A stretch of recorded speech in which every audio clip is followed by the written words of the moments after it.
Hello student, এখন তোমাদের ক্যালকাটা ইউনিভার্সিটির আন্ডারে প্রথম সেমিস্টারের হিস্ট্রি জেনারেল অর্থাৎ ইতিহাসের পাস কোর্সের ক্লাস আছে। আজকের ক্লাসে একটা বড় প্রশ্নের উত্তর নিয়ে আলোচনা করব। এই প্রশ্নটা 10 নম্বর বা 20 নম্বরে তোমাদের পরীক্ষায় আসতে পারে। প্রশ্নটা কি আছে? প্রাচীন ভারতের ইতিহাস রচনায় দেশীয় সাহিত্যের গুরুত্ব। অ্যান্সারটা ভালো করে বুঝে নাও।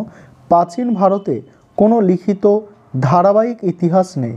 ডক্টর রমেশচন্দ্র মজুমদার মন্তব্য করেছেন, প্রাচীন ভারতের ইতিহাস চেতনা বা উপাদান কিছুরই অভাব ছিল না, তবে লিখিত মৌলিক ইতিহাস গ্রন্থের অভাব ঐতিহাসিকভাবে সত্য। উপাদানগুলিকে প্রধানত দুভাগে ভাগ করা যায়, প্রথমত সাহিত্যিক উপাদান আর দ্বিতীয়ত প্রত্নতাত্ত্বিক উপাদান। সাহিত্যিক উপাদান দু রকমের, দেশীয় সাহিত্য আর হচ্ছে বৈদেশিক সাহিত্য।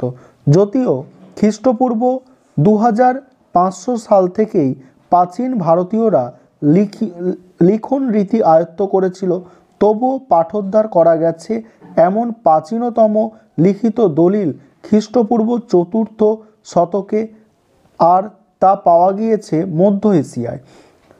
4th শতকে, আর সেটা পাওয়া গেছে কোথায়? মধ্য এশিয়ায়।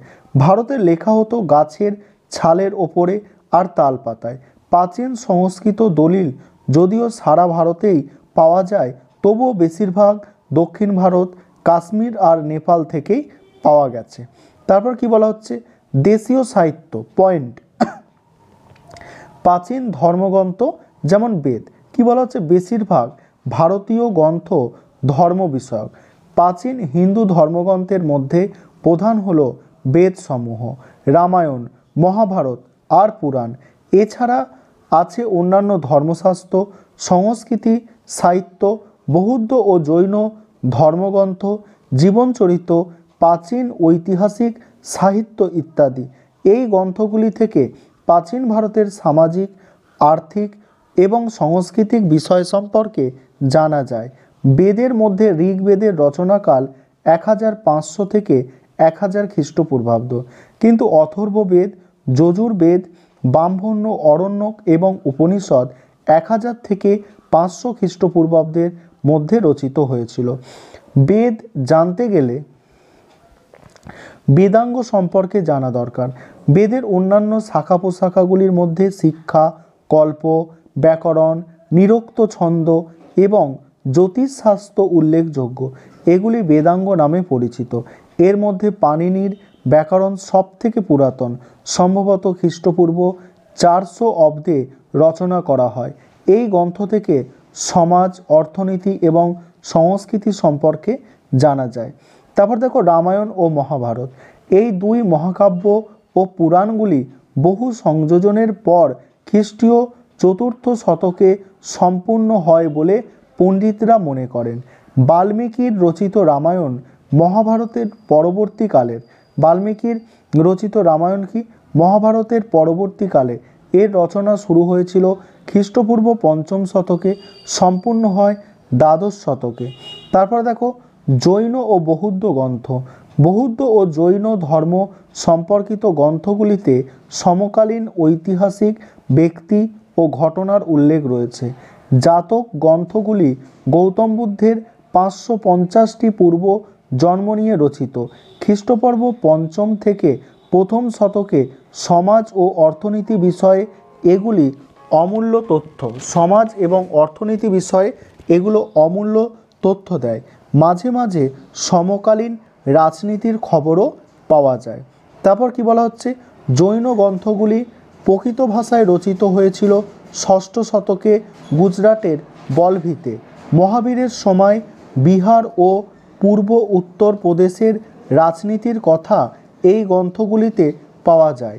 এছাড়াও বণিক ও বাণিজ্যের বিষয়ে বারংবার বলা হয়েছে। তারপর দেখো বিভিন্ন ধর্মীয় সাহিত্য।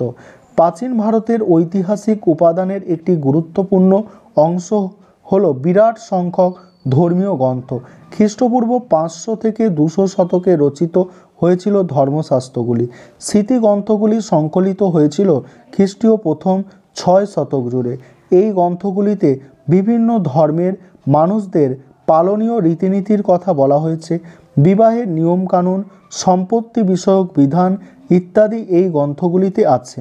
তারপর দেখো মৌর্য ও মৌর্যোত্তর যুগের সাহিত্য। বিখ্যাত আইন গ্রন্থ অর্থশাস্ত্র কৌটিল্যের রচনা বলে পরিচিত। খ্রিস্টীয় শতকের প্রারম্ভে অর্থশাস্ত্র সম্পূর্ণ রূপ লাভ করে। তারপর কি বলা হচ্ছে দেখো, প্রথম দিকের পরিচ্ছেদগুলিতে মৌর্য আমলে সমাজ, রাজনীতি ও অর্থনীতি সম্পর্কে মূল্যবান তথ্য পাওয়া যায়। ব্যাকরণ গ্রন্থগুলি ঐতিহাসিক তথ্যের গুরুত্বপূর্ণ আকর। এই শ্রেণীর পুস্তকগুলির মধ্যে প্রাচীনতম হল পাণিনির অষ্টাধ্যায়ী। V.S.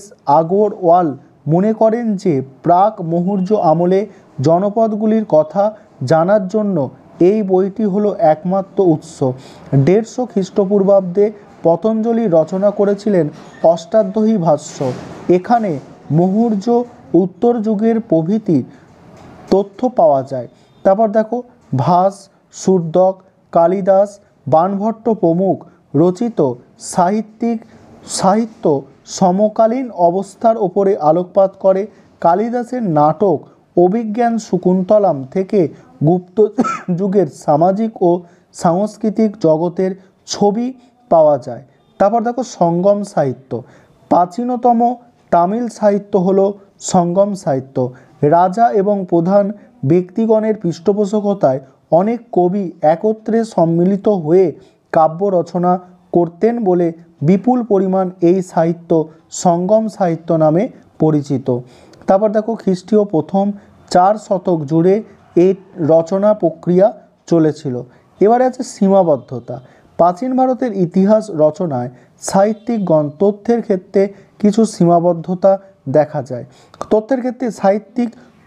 সাহিত্যগত তথ্যের ক্ষেত্রে কিছু সীমাবদ্ধতা দেখা যায়। অধিকাংশ গ্রন্থ রাজাদের আর্থিক আনুকূল্যে রচিত হয়েছিল, ফলে রচনাকারগণ অনেক ক্ষেত্রে বাস্তব ঘটনার পরিবর্তে অতিরঞ্জন বর্ণনা দিয়েছেন। এই সব তথ্যকে বাদ দিয়ে ইতিহাস রচনা করা প্রয়োজন। তাছাড়া বিভিন্ন গল্প ও কাহিনী বিভিন্ন গ্রন্থের মূল বিষয়বস্তু হয়, সেগুলিকে ইতিহাস রচনার ক্ষেত্রে বাদ দিতে হবে। তারপর কি বলা হচ্ছে মূল্যায়ন। দেশীয় সাহিত্যের কিছু ত্রুটি থাকলেও প্রাচীন ভারতের ইতিহাস রচনার উপাদান হিসাবে এগুলির গুরুত্ব অপরিসীম। প্রাচীন ভারতের বিভিন্ন যুগের বর্ণনা সাহিত্য থেকে সংগ্রহ করা হয়, আর সঠিক তথ্য জানার জন্য অন্যান্য উপাদানের মাধ্যমে দেশীয় সাহিত্যের তথ্য যাচাই করা অবশ্যই প্রয়োজন। এই ছিল তোমাদের আজকের প্রশ্নের আলোচনা।